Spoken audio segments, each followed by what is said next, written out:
All right. Hello. Welcome, everybody. I have yet another wonderful treat for all of you. And I've been looking forward to this for months. So today we are with Julia Balaz, who is a galactic astrologer. And we're going to hear what that is for any of you who don't know. But Julia, I first learned about Julia because I saw a recording you did with Pam Gregory, and then one you did with Heather Ensworth. And I immediately loved your presence, and I loved your spirit, I think is the best way to put it. And then a few months ago, I think maybe in June or July, I was doing my praying and I got told very emphatically by the spirit world, ask Heather Ensworth, to connect you with Julia today. Wow. And so I thought, really? And I triple checked, with my guides, and they said, yes, do it today. So I reached out to Heather and she said, oh, I would love to connect you with Julia. I think you two would get along so well. And then we connected, and I agree. We do. Yeah. So it's really, really wonderful to be with you. And thank you so much for being here. Thank you, Martha. I was delighted to receive your invitation, and certainly when you connected, and it was a no-brainer. Yeah, it always felt right to be Aww, together. So I look forward for our journey to start and see where it takes us. Yeah. wonderful. Yeah. And I will say, so Julia does beautiful, she has her own YouTube channel. She's a creator of Galactic Astrology courses, and you're doing me the wonderful, wonderful honor of being a guest speaker in the astrology course that I will be hosting starting in February, which everyone is welcome to join, and we can talk a little more about it at the end. But so honored. I was told very clearly, I was given a very clear vision of who was meant to be part of that course as speakers, and you were one of them. And when you said yes, I went, thank you. So beautiful. So anyway,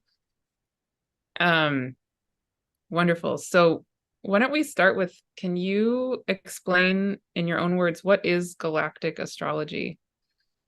Galactic astrology, in the way we practice it, when I say we, I mean me, myself, and I, and the students of my courses, is by acknowledging that as souls, we journey through cosmos, through many incarnations, physical and non-physical, and we use astrology, galactic astrology, to offer us clues and validations to those stories that we feel innately. Many people remember these other lives, whether through spontaneous recalls, usually when certain transit hits on the nodes that awaken the memory from certain star systems, or people remember their other incarnations through regression hypnosis, through deep meditation, through their ayahuasca journeys or any other plant medicine. So they have these memory recalls experientially. And then there is always our, beta brainwave state, that part of our analytical, logical part that keeps doubting those experiences because we cannot really touch them or really prove them somehow. Yet with galactic astrology, we found over time that the proof is there. You can find those stories through the stars that are aligning to planets at a time of your birth. Because I believe through the many years witnessing so many stories that when our soul is incarnating into this physical reality, if it is important for our soul in this incarnation to retain strong connection, let's say to Pleiades, we will be born at a time when one of the planets is in strong alignment with the Pleiades, usually either if it's rising or setting, like in some way, shape or form, Pleiades will be astrologically and astronomically dominant in your natal chart. So we acknowledge that we are connected to stars.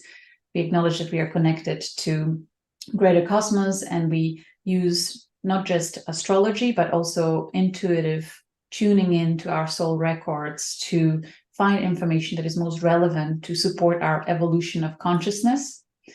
And I just want to say that while we use this galactic astrology, the big point also is that it's just we also acknowledge that it's just a stage that we need to kind of grasp onto to help us release any limitations of our human conditioning based on trauma over many, many generations, when suddenly people realize that actually they're so much more than the product of their immediate environment. Suddenly their frequency expands, they feel more higher vibrational, their heart expands, they feel connected to much more, and that starts shifting their reality. They start healing, they start releasing the limitations of who they thought they were. So for time being, this stage of galactic astrology experimentation is really important. It really helps them.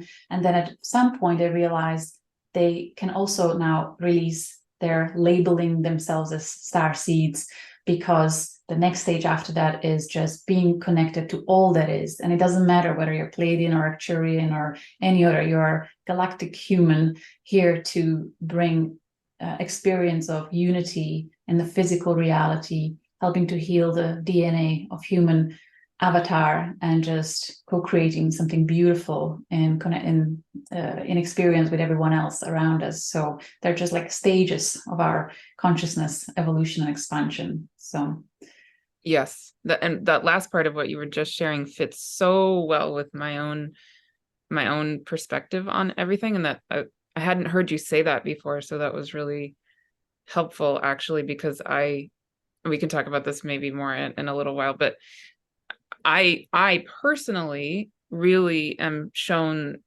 that my role is to hold space for the whole time-space continuum, everything. So it includes all of the whole cosmos of infinity, right? So I personally, well, I do feel drawn at certain moments to particular star systems for sure, but not in the sense of identifying with one in particular, or yeah, it feels more like just holding the reality of all of it. And then sometimes certain ones will come in and really need to connect with me, or something will be present. Yeah. And that's such a great point, because people will find when they put their natal data into calculator that shows them what stars were aligned at the time of their birth, oftentimes there are multiple different star systems that are very dominant throughout the chart. So which one am I? And like you said, there are, based on transits, there are times when any one of these star systems will pop up in your reality where you really need to consciously connect to it and integrate information and experiences in connection to the star system to help you in the current incarnation. You have to remember, it's always about holding the space for here and now. So they come up at different times. So it's not like we have to create a hierarchy of which star system is better. It's not like that. It's more about supporting us throughout the journey at different times for different reasons. Yeah. Exactly. Yeah. I mean, for example, I was just taking one of your courses 2 months ago, and I just tuned in. Okay, what galactic being is most alive for me, just if on an instinct level? And I thought, oh, the Andromeda galaxy, definitely, right? So I looked at where it would be in terms of the ecliptic, if it were on the ecliptic. Anyway, that's a different question actually I have for you later. And it is near my south node. So natally, right? Beautiful. So I went, oh, okay, that makes sense. Perfect.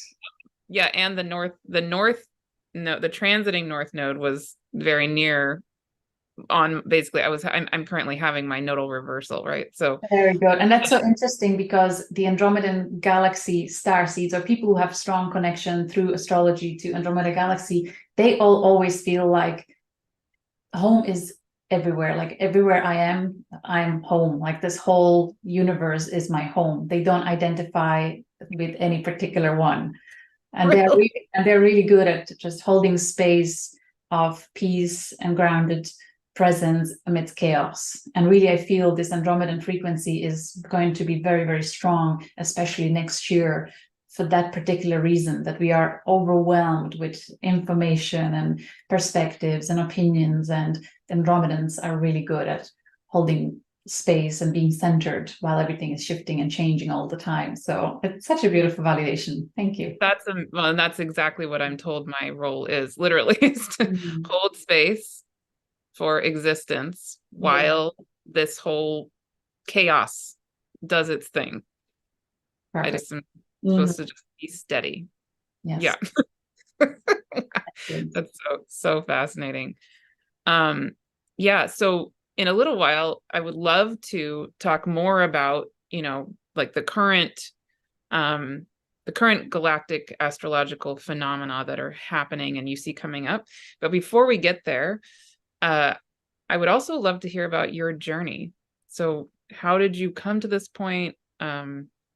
Whatever you feel comfortable sharing about you and how you got here. Yeah, I kind of briefly touched on that already, that really the story with the galactic astrology started when I had the privilege of holding space for people that really opened up their most vulnerable parts. And I was into astrology since my early years. I learned it in the big city library through books that were in Slovakian language. That's where I'm from. And I've always used it for my own understanding of why I am the way I am, just kind of deep psychology of my own being, and then also exploring just my immediate family members. And then when I started doing the regression hypnosis, I saw that as an amazing opportunity for me to deepen my understanding of astrology through studying their charts after their sessions. So I had an amazing opportunity to hear first through their conscious mind explaining their life story, and they would talk about everything from early childhood until the day they met me, what were the main themes throughout their life. And then for 3-4 hours, then being kind of going into deep state hypnosis, where we journeyed through their subconscious and their higher selves came through. We looked at various past lives, we look at ancestral stories, and always these emotional experiences that were coming through. So that was also shown to me in great detail. And then after, in my own time, in the evening, nighttime, I would look at their chart and just kind of feel into where are the clues to what they were telling me. And things that stood out the most first were the lunar nodes, that they really are accurate. Like there really is a theme.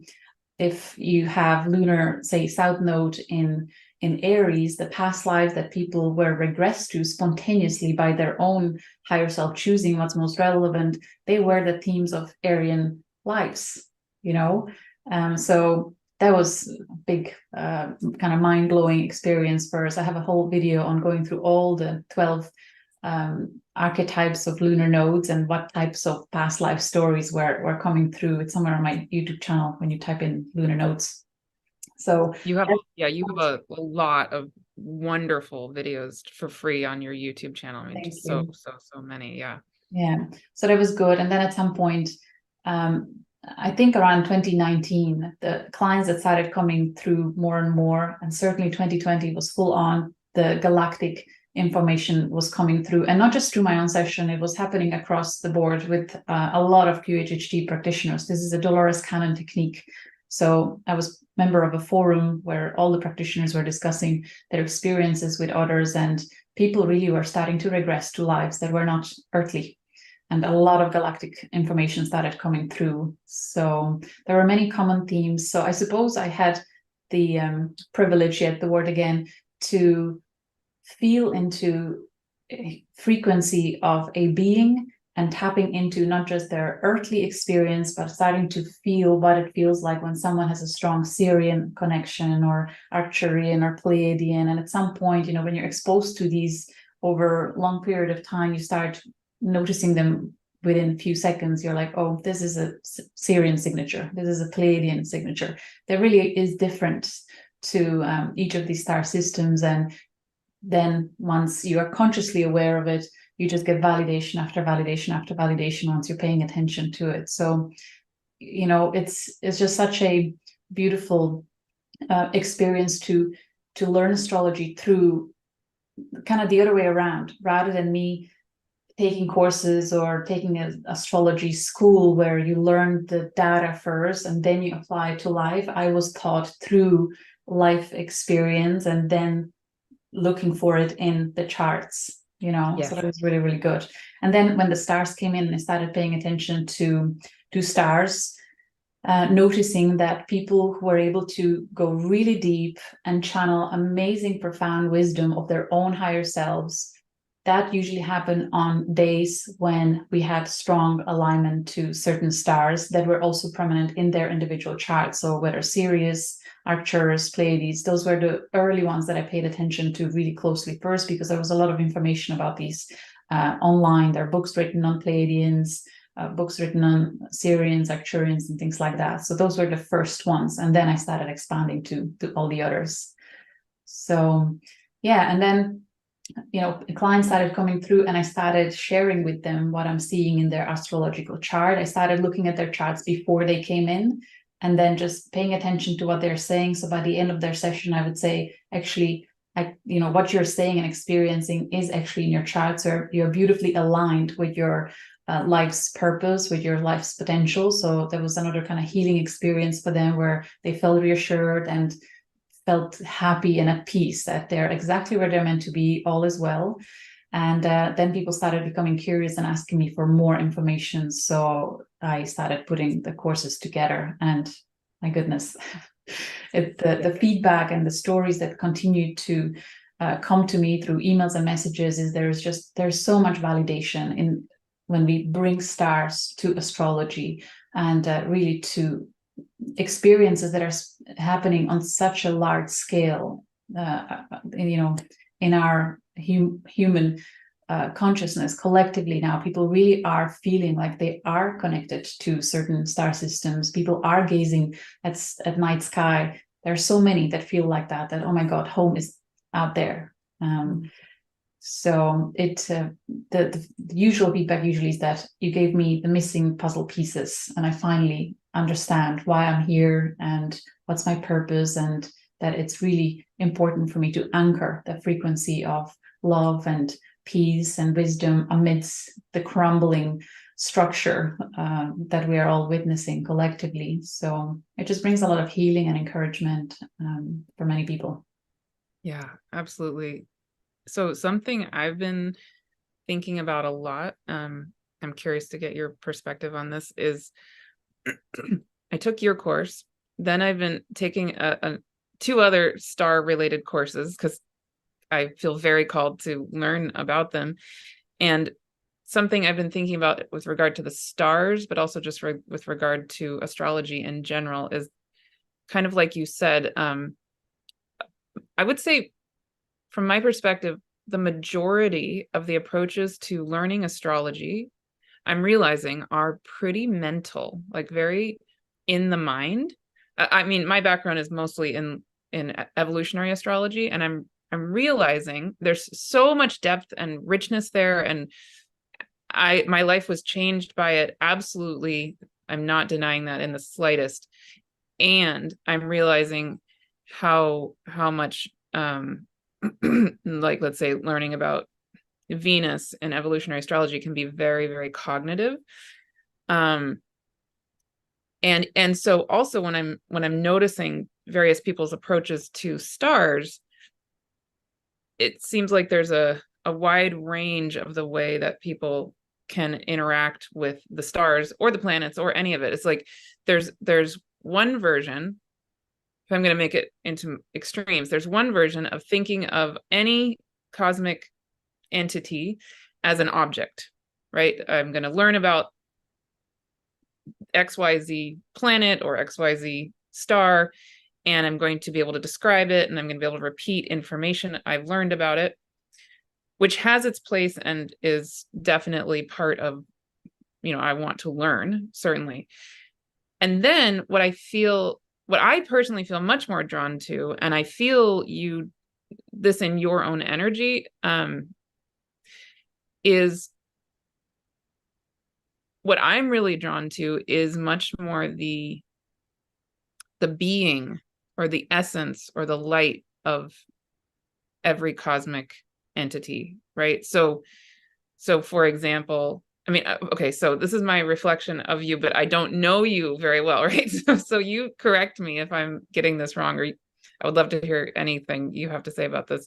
My sense of you is that you are so connected with light. Like, I just experience you as having so much light coming in, and you're very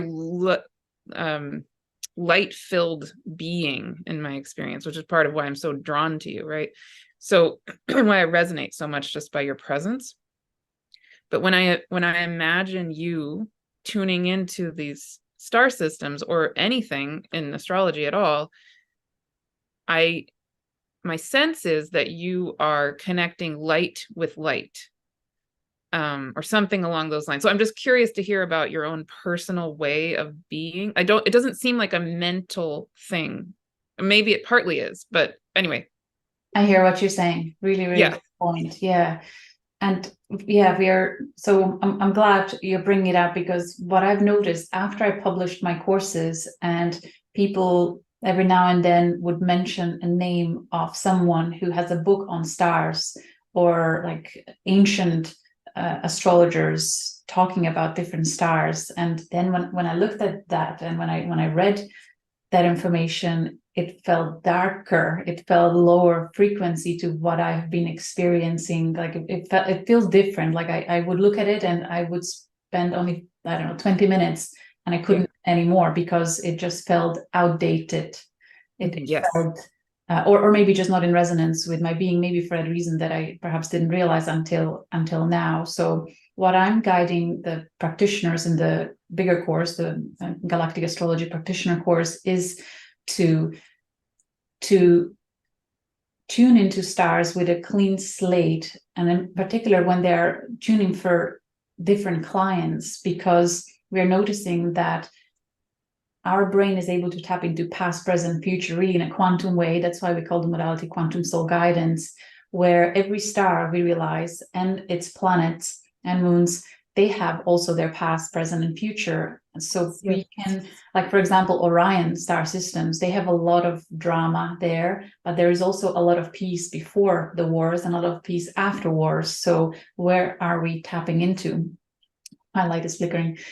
Or Draco constellation and its star systems. There is a lot of bad reputation there, but anytime I tune to it, I connect to something very ancient and very in tune with archetypal organic energies that are governing our universe. So it's really up to each individual whether you tap into the shadow side or the light side of any star system, any being, any entity. And also, when you mentioned that, there with traditional astrology or with certain teachers, the celestial bodies are considered being objects. Whereas in my experience, through witnessing people regressing to them feeling like they are the star or they are the planet, like they felt, and there was so much high frequency and pure consciousness of source like, but they would literally say, oh my God, I'm a star. And they would just bawl and crying that they are a star emanating so much light that gives life to planets within their orbit. And then they would feel that they can actually consciously, telepathically connect to all the other millions of stars. And again, just bawling, crying, feeling that beautiful connection. And then they were shown that actually they sent a fractal of their consciousness to be on Earth at this time, because the whole cosmos felt discord of planet Earth that really was calling in for healing, for help. So a lot of light came in to help her go through the transformational period of her ascension through a natural cycle. So when I connect to stars and how they translate in our natal charts, like you say, we look for something that is of light and love, because that's what we came here to bring. And if we are sometimes shown the stories historically through all kinds of conflicting situations of polarity playing itself out in other star systems too, not just on Earth. This is what we have here is just like an echo of ancient stories across cosmos. We look at it from higher perspective now, because I believe that's what we came here to do, to heal the soul records of trauma, not just on Earth, but across the cosmos.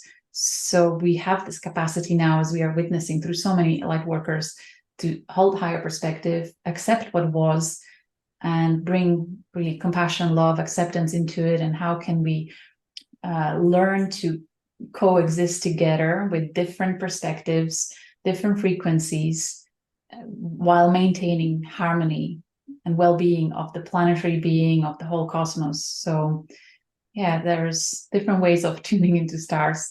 And I would love to, at some point, have the privilege of time to write new material where we can offer updated version of the frequencies of stars and how they manifest in our realities now in the current era, rather than, for example, Algol description from the ancients would be, you will most likely die by your head being chopped off. It's not like and No. it's beautiful that more and more people are tapping to astrology, to intuition. I really feel the feminine frequency is coming strong and to astrology. And it's actually amazing to see majority, or it seems to be like there's more women, at least in my perspective, doing astrology nowadays than hundreds of years ago. So it's very good that we're now balancing and bringing the emotional, the intuitive side to it, rather than maintaining it as mental discipline. It's changing, certainly. Yeah. Yes, exactly. And to be able to integrate both, to both learn from what has come before and to really tap into our innate connection with all of it and Yes. have it come through us again. Yeah.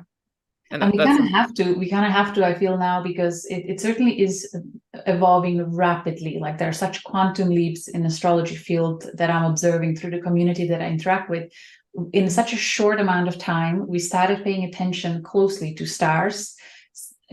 Shortly after that, the deep black holes, although there were pioneers like Philip Sedgwick and anyone else who inspired. Sorry, I'm not sure what's going on with this flickering light.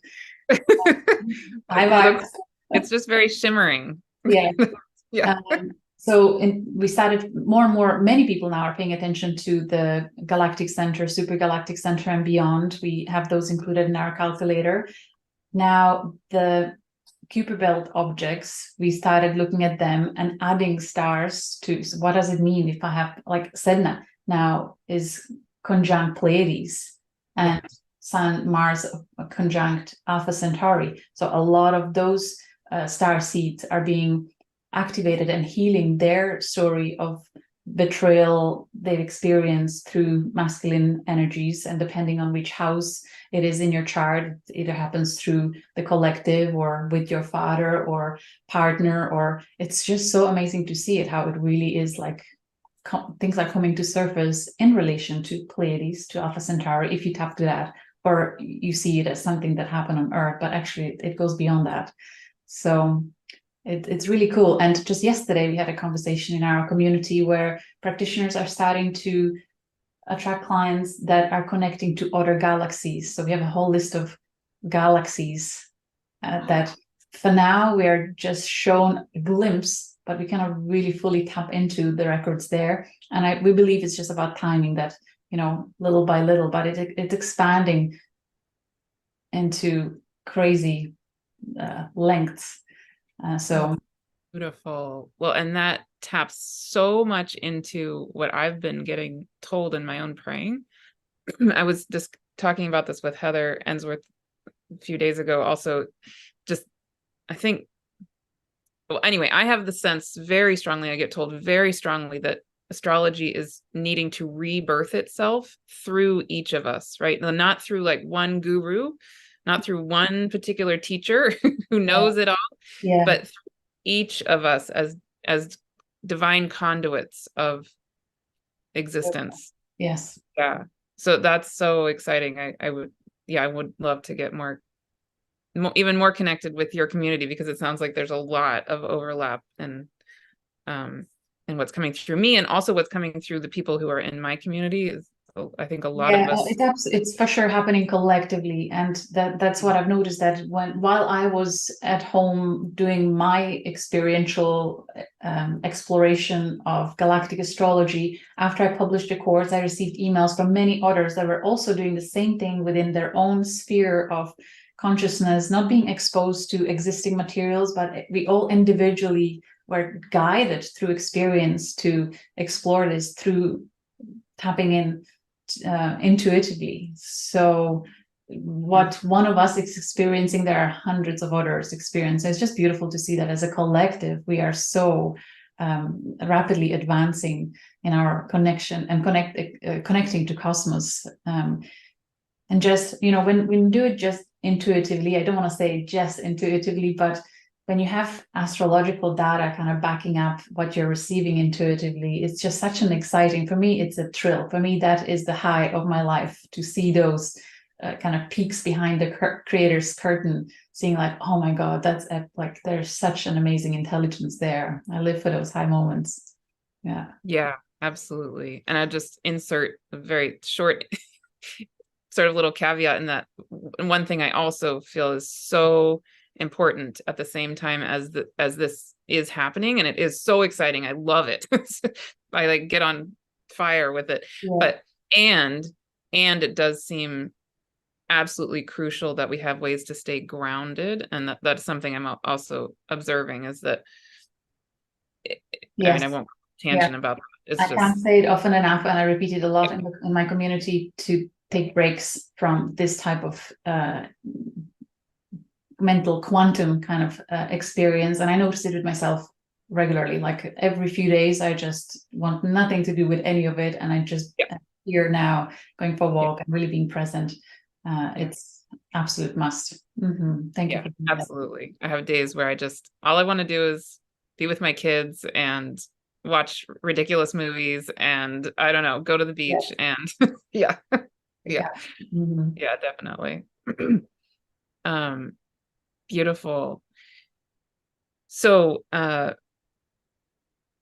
I would love to switch gears to the galactic astrology of now. I think I have one more question though about your own journey, if you're comfortable answering.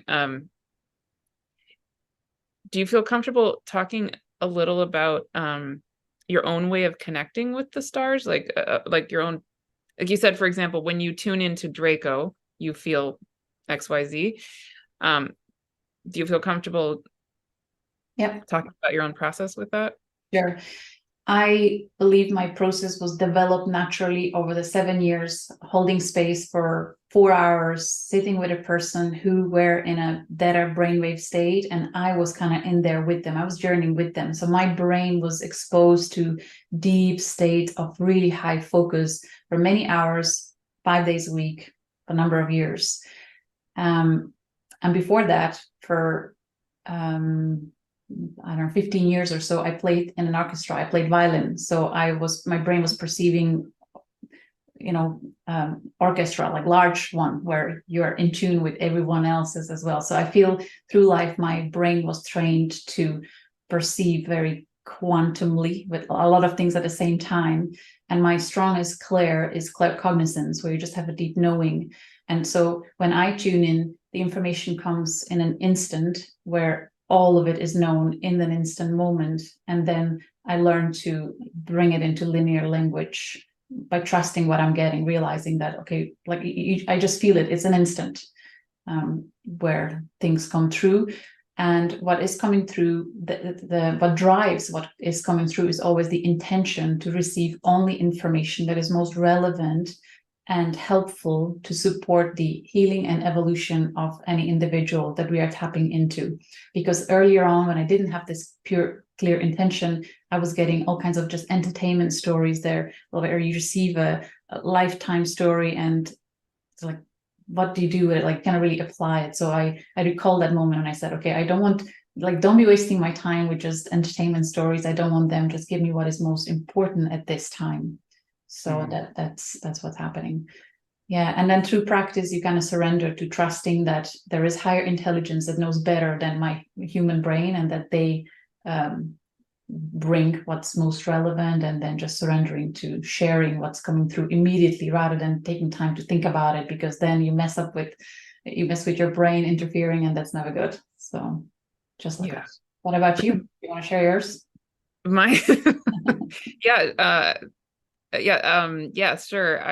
What I was gonna say, I'll say what I was gonna say, and then I guess I can answer that because it's related. One thing that feels so important when I'm working with people is the reality that we each have our own unique way of doing this, of connecting, of having the soul knowing coming through us, that there is no one way, and that we're all unique, we're all different. And because I get a lot of questions, well, how do you connect to the, like, can you teach me how to connect to fairies or gnomes or whatever, the stars, whatever it is. And I always say, I cannot teach you my way, because it's how I'm particularly wired, but I can hold space for you, for the wiring in you to basically connect, right? And then you will light up and you will find your own way. So that's a huge part of what I do, is holding that kind of space. For me personally, I would say, I don't ever say this out loud actually, but you use the word clair, so I'll just say, I'll name my own clairs, which is probably everything. Clair, definitely clairvoyant, clairaudient, clairsentient, all of them. And yeah, I get shown things largely in my praying every morning. I get shown things through the light. And I get taken outside the time-space continuum, and then I'm shown, like, from that big bird's eye view, whatever it is I'm meant to see. And that includes, like, relationships between stars and relationships of all of existence to itself. But one thing that's been really fascinating, because I think it's just since May. So I'm still learning all of this, like your work, right? So correct me if I'm wrong, but I think at that point, would the sun have been with the Pleiades? Are you talking about 2024 or this year? In 2023. Mm-hmm. So like 6 months ago. Mm-hmm. I had a very, very strong experience with the Pleiadian star system. I think around the time the sun was with the Pleiades. Yeah, May. Yeah. And so now it's also opposite the Pleiades. Yes, so nighttime. Right now. Mm-hmm. Yes. Okay. So I just connected the dots about this 2 days ago or so, because in May I had a very strong experience where I channeled the Pleiades for the first time ever. Mm-hmm. And then recently, just a few days, 3-4 days ago, I channeled them again. And I was like, wait a second. Oh my goodness. The sun was with the Pleiades the first time I did. And now it's coming into opposition with the Pleiades. And I'm doing it for the second time ever.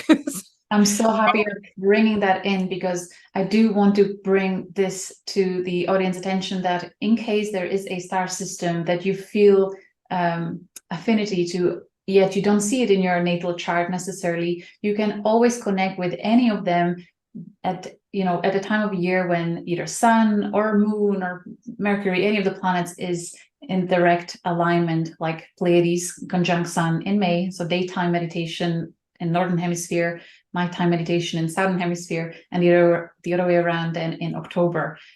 So this is what has been happening through these regression sessions, where people would start bringing in free connection stories from star system that was in alignment on that day. That's really when I started paying attention to all this. Absolutely amazing. Yeah. And so what I've been feeling, for example, in those 2 times I've connected with the Pleiadian star system, is I'll go into that sort of meditative channeling space, and what I feel is the light of the Pleiadian star system comes down, it descends over my body, connects to my whole being, and then it goes down into the center of the earth. And then the center of the earth lights up its own light, like the light of the heart of Mother Gaia Earth, and becomes one with me and the Pleiadian light. And then it's like, and it feels to me like, I'm getting chills. Oh my God. It feels to me like what they basically say and what they show me, and I'm guessing this, you feel similarly, is that they have this eternal ancient relationship. They do this all the time. It's a regular dance between the Earth has a regular friendship, I would say, in a way, of light between its own center and everything else, right? And then there are times when particular connections light up, like right now with the Pleiadians. Like I could cry. It's so beautiful. Thank you for sharing that. And I am sure I can speak for many, many, many humans that experience this spontaneously, just as you described. And it is part of their reason being on Earth, to be like these crystals. I made a post, I saw this once, but as happening to many, many people around the Earth. And I made this on my personal Facebook profile, where I just shared a picture of a crystal.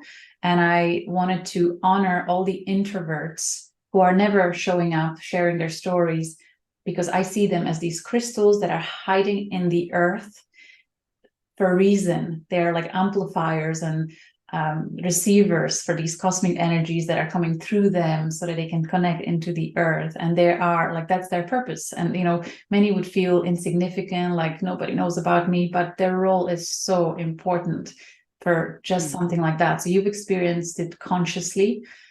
As an astrologer, you can understand now that it's Pleiades sending the signal, and you were the receiver, and then you even transmitted it back, deeper into the earth. Like things like that are happening all the time. We are just now consciously becoming aware of it. I love it. Yeah, so beautiful. And I feel like it's just... So we kind of see the micro and macro in its infinite fractal state. So I would see it metaphorically as the neurons in our brain. When, if we really expand the perspective, it's the star systems across the God's mind. Exactly. Yeah. Exactly. And that's another thing. We could have, you know, days of conversation about all of these things. Yeah. Yes.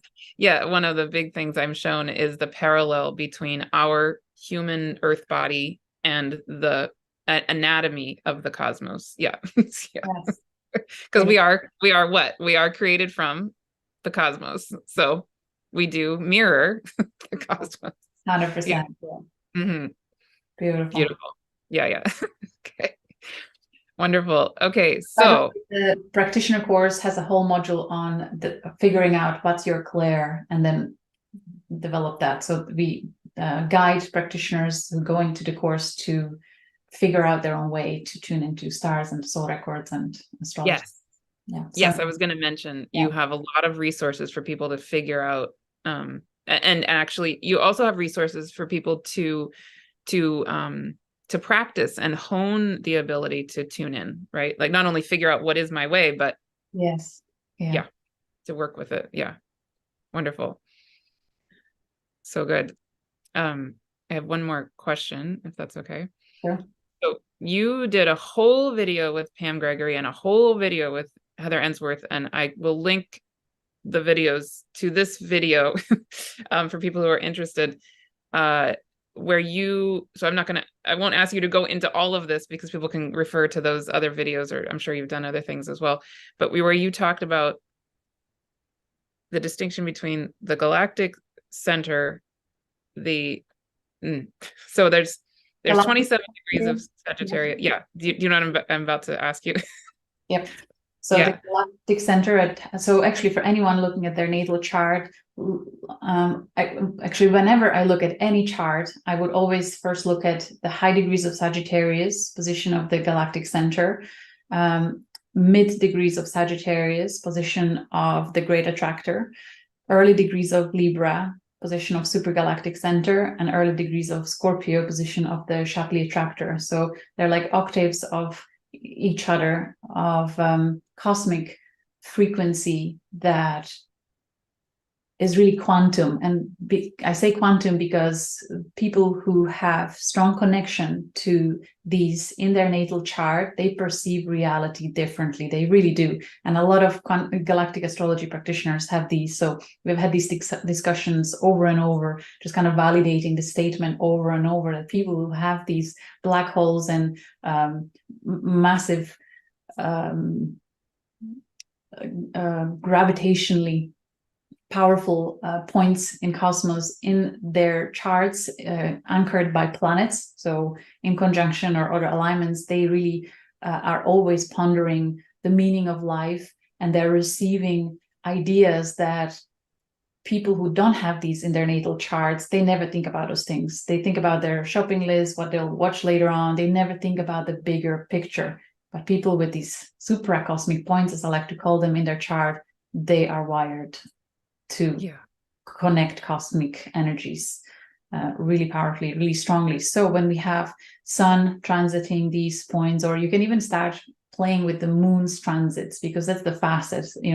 Once every 28 days, moon will hit any one of these points. So you can start paying attention to, okay, if I set the intention to meditate, go within at the time when moon is in high degrees of Sagittarius, conjuncting galactic center, is it easier for me to receive divine inspiration to offer solutions in my evolutionary journey at this time, and just see what comes in. But as Philip Sedgwick, and through many experiences, he has pointed out that when you are meditating on or tapping into these supercosmic points, it's so mighty, such a expanded state of being and consciousness, that it's then when you get out of that frequency, you probably shift to alpha and beta brainwave states when you're really consciously connecting. When you then bring it into beta brainwave state, it's really challenging to explain it in linear sense and apply it in physical reality. And if you receive an inspiration, it will take you usually 6 to 9 to 12 months to actually see it manifest in physical reality. I went to have an acupuncture done last week, and as a gift, I did a super quick reading for the guy. There's a longer story where we've met before, and it was meant to happen years ago, and then it didn't. So now I did, and he did have.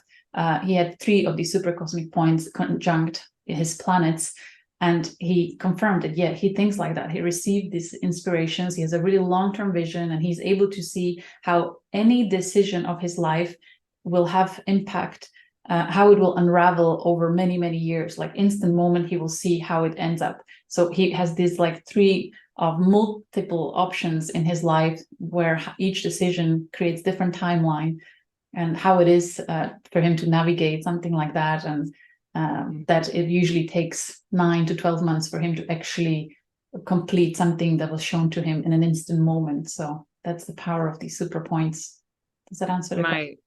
Yeah, my Neptune is at 16 degrees of Sagittarius, and on my IC, which is 14 of Sagittarius, and then it's in a T square with my sun at 14 Pisces and my moon at 11 Virgo on my ascendant and descendant, right? So that amazing. I wanted to ask you, right I sense it from you based on everything, and how you communicate. I knew you have to have some of these super cosmic points prominent in your chart. So the Great Attractor, so the third one in line. So galactic center, supergalactic center, the Great Attractor, that is pooling 30.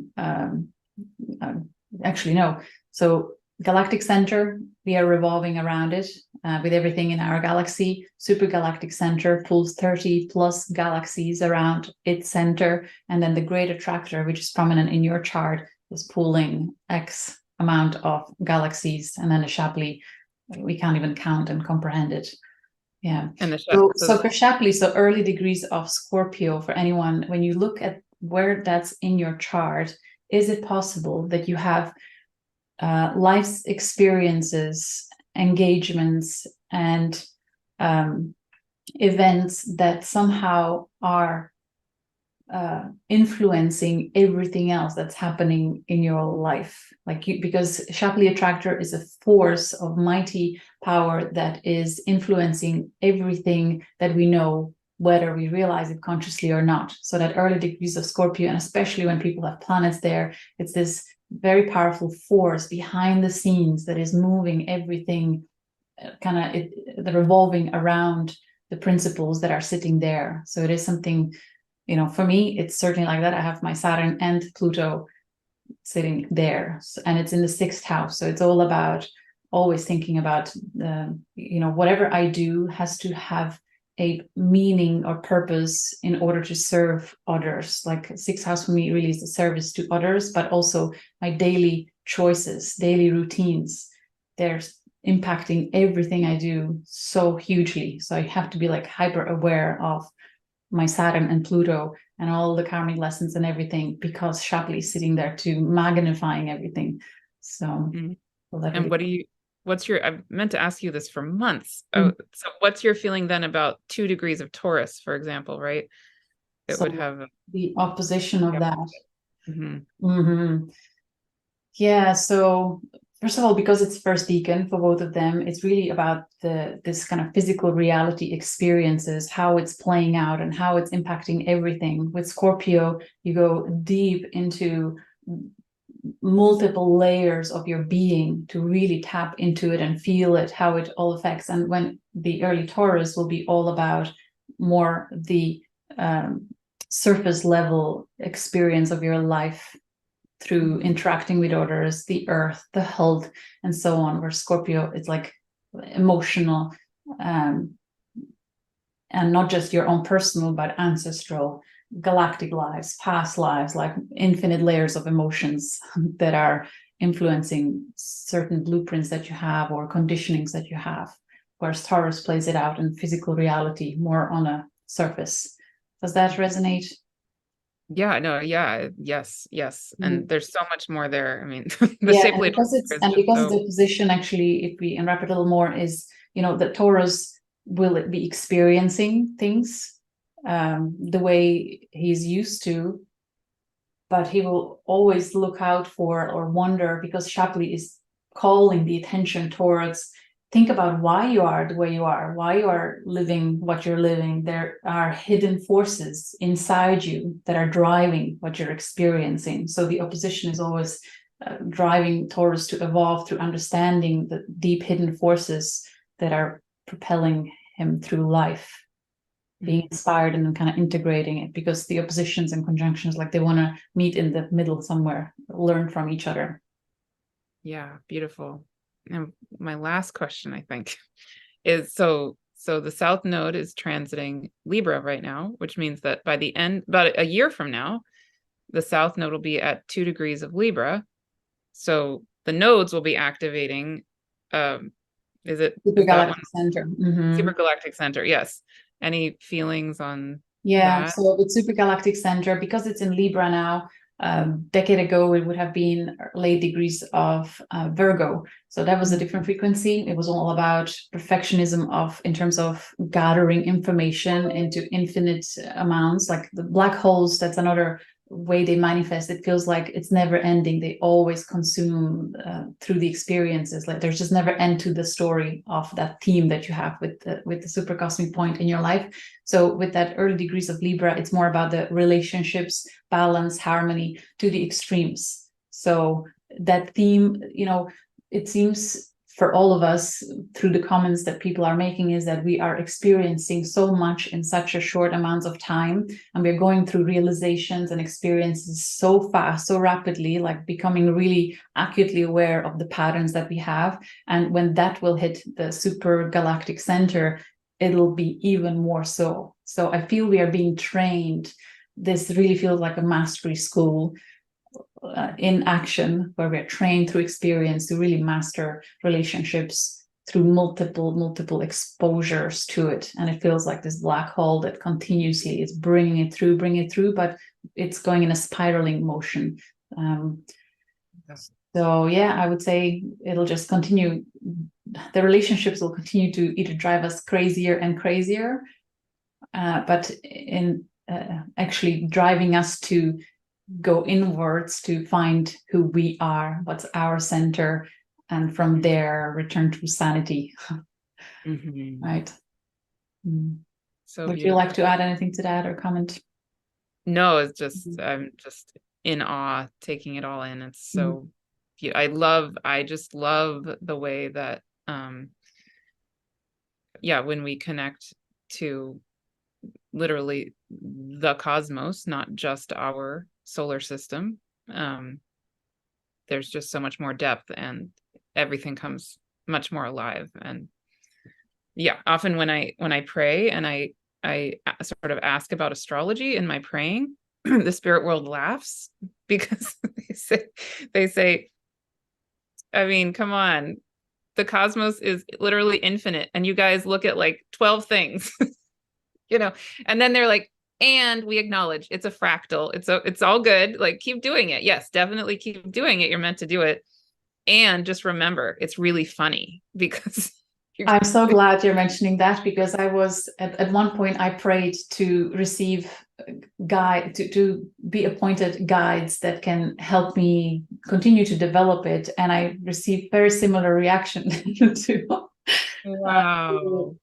to realizing exactly what you said there, and so I laughed and I told them, okay, I get it, but I have so much fun with this. It's just something so riveting. It's such a great word for it, about discovering these things, that I want to continue to do that. So I made my peace with them actually saying, you've got to just figure it out as you do, because you need everything that is human to help you kind of navigate it. Like they just let us play, but it's different from their perspective, exactly as you said.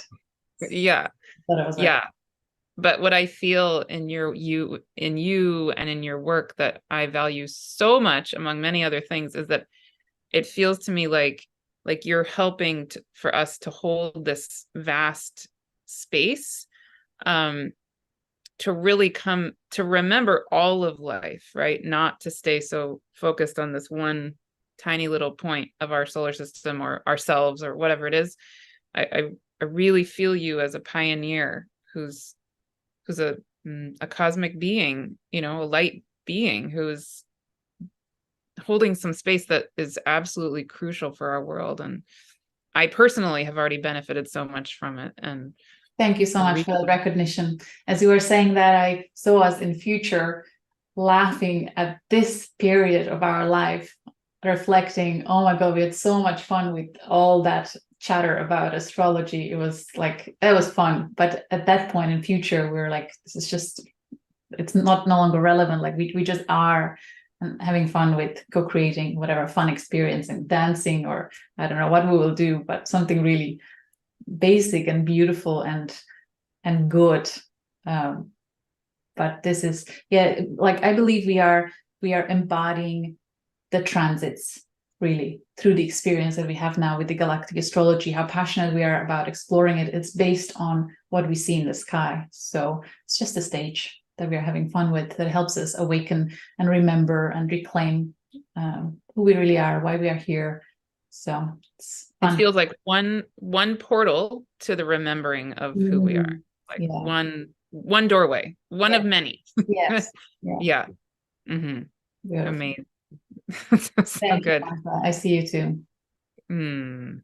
So, all right. So I would love for you. Yeah. Can you share with people anything that you would like them to know about what you do, how to find you, the courses you offer? Thank you very much. So everything can be found through galacticastrology.com. There are tabs to all the courses that I have, the YouTube channel that offers plenty of free material, including information through the practitioners that completed the course, who are really as passionate as me and more about this topic, and really diving deep into dedicating their time to serving others. And the calculator, people can actually see what stars are aligned to their chart. If they go to galacticastrology.com for free, they go to chart and put in their details, and they can see what was on the sky when they were born. So they either take time to study themselves, and those who don't necessarily have time for it but are really curious, I so encourage them to review the list of certified practitioners. And when you feel your heart expanding, when you review any one of them, like that's your person, follow the excitement in terms of whenever you're choosing any astrologer, really, or any practitioner that is there to help you, because those sessions are really the most amazing. If you contact someone who maybe drawn you in, whether with good looks or great website and whatnot, but you don't feel really energetically the excitement, it's not necessarily your person. Like, go with those that where your heart sinks, like, yay, I want to connect with them. You know, yeah, and I think that's that. Well, and I just want to say one thing that I love so much witnessing how you're holding space for your work is, and then I'm shown a vision that's very similar for my work, is that I absolutely love, first of all, just how you as a human are so humble. I mean, amazing, just amazing to me. Thank you. Second of all, you in your work, you are putting so much attention on the practitioners coming out of your courses, right? And particularly your practitioner course. But on your YouTube channel, you now are featuring a lot of the practitioners in your course. And so I really feel, I just so appreciate how you are emanating not so much a need to be the center of attention. Not that you shouldn't be. You should be also in and out. You know, you're in your own right. Absolutely, you should be. And you are truly giving the floor, like shining the light on all these other beautiful beings coming through your school who are in your community. And I mean, I could cry again, because that is exactly what I'm being called to do also, is that I feel so strongly that I'm not here to be a guru. I am not here to be the top teacher person that people need to, emulate and become a mini me. That would not be happy for me. I don't want that. But what I really am told is, first of all, that astrology, like I said, is trying to rebirth itself through each of us individually, and that there is this like beautiful glowing gem that is each being, right? That's each person, that is needing to have space held for them so they can remember that of who they are in themselves and let that birth onto the planet. And so I rarely, I can't think of anybody else actually who I know who is doing that for people in their course or community other than you at this moment. I'm sure there are. I just don't personally know who they are. Thank you for that recognition. It just all happened very naturally, but the vision I always have is me holding the door and people are coming through. That, like, I always have it. I wake up with it and I'm just holding the door open. Wow. Wow. So I guess that's how it manifested. But what came to me as you were speaking is that I believe there will be such a high volume of individuals that will resort to astrology guidance, astrology / intuitive guidance in the next decade. There'll be such a huge volume that's why we have so many being ushered to be prepared to serve high volume of individuals. And I do believe that astrology will become part of school curriculum within the next decade or two. So there's plenty for everyone, and it'll be mainstream. I really, really wholeheartedly believe it. I see it. I don't see why not. It makes so much sense. Wonderful. And I could say just a tiny bit about the course that you're going to be, the course I'm holding, that where you're going to be a Please tell me about. Yes, that's okay.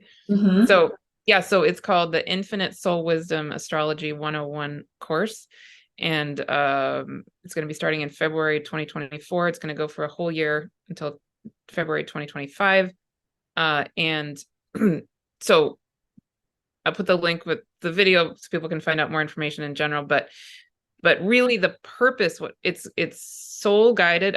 spirit guided, spirit led, and all shown to me by the spirit world of how to hold it. So it is a course where I will be teaching astrology, but what the spirit world calls it is actually a portal of remembering. So it's meant to be a sacred journey where people do come back into that beautiful gem, that ancient being that they are, that ancient being of soul wisdom that they are, each individually and then as a collective. And so yeah, so over the course of that year, there will be several sacred ceremonial times where we can come into this, grounded resonance with the stars, with the cosmos, with the planet Earth, with ourselves and with each other, to do the remembering through ourselves, even regardless of astrology. And then in addition, through the year, I will be teaching astrology from the evolutionary astrology perspective, but weaving in some shamanic astrology, other perspectives that I resonate with. And then there will be some wonderful guest speakers. You, Heather Ensworth, Kelly Hunter, and Chris Skidmore will be doing a monthly. The three of you will just be doing a one-time guest talk. And then Chris Skidmore, who is also an astrologer and a psychotherapist and very into mythology, he's going to be doing a monthly gathering to dive into the mythology of whatever we are talking about that month. But it's really meant to be not so much a cognitive thing. It will include a cognitive experience, but really meant to be mostly the coming through our own being, each to remember, to let astrology rebirth itself. And then I see it's the beginning of a 3-year course, actually. So year 2, I would imagine, probably will incorporate much more of the galactic and the star stuff. And by year 3, the vision I have is that it'll become similar to the way that you are holding space for the people and the practitioners in your community to really birth themselves into the world.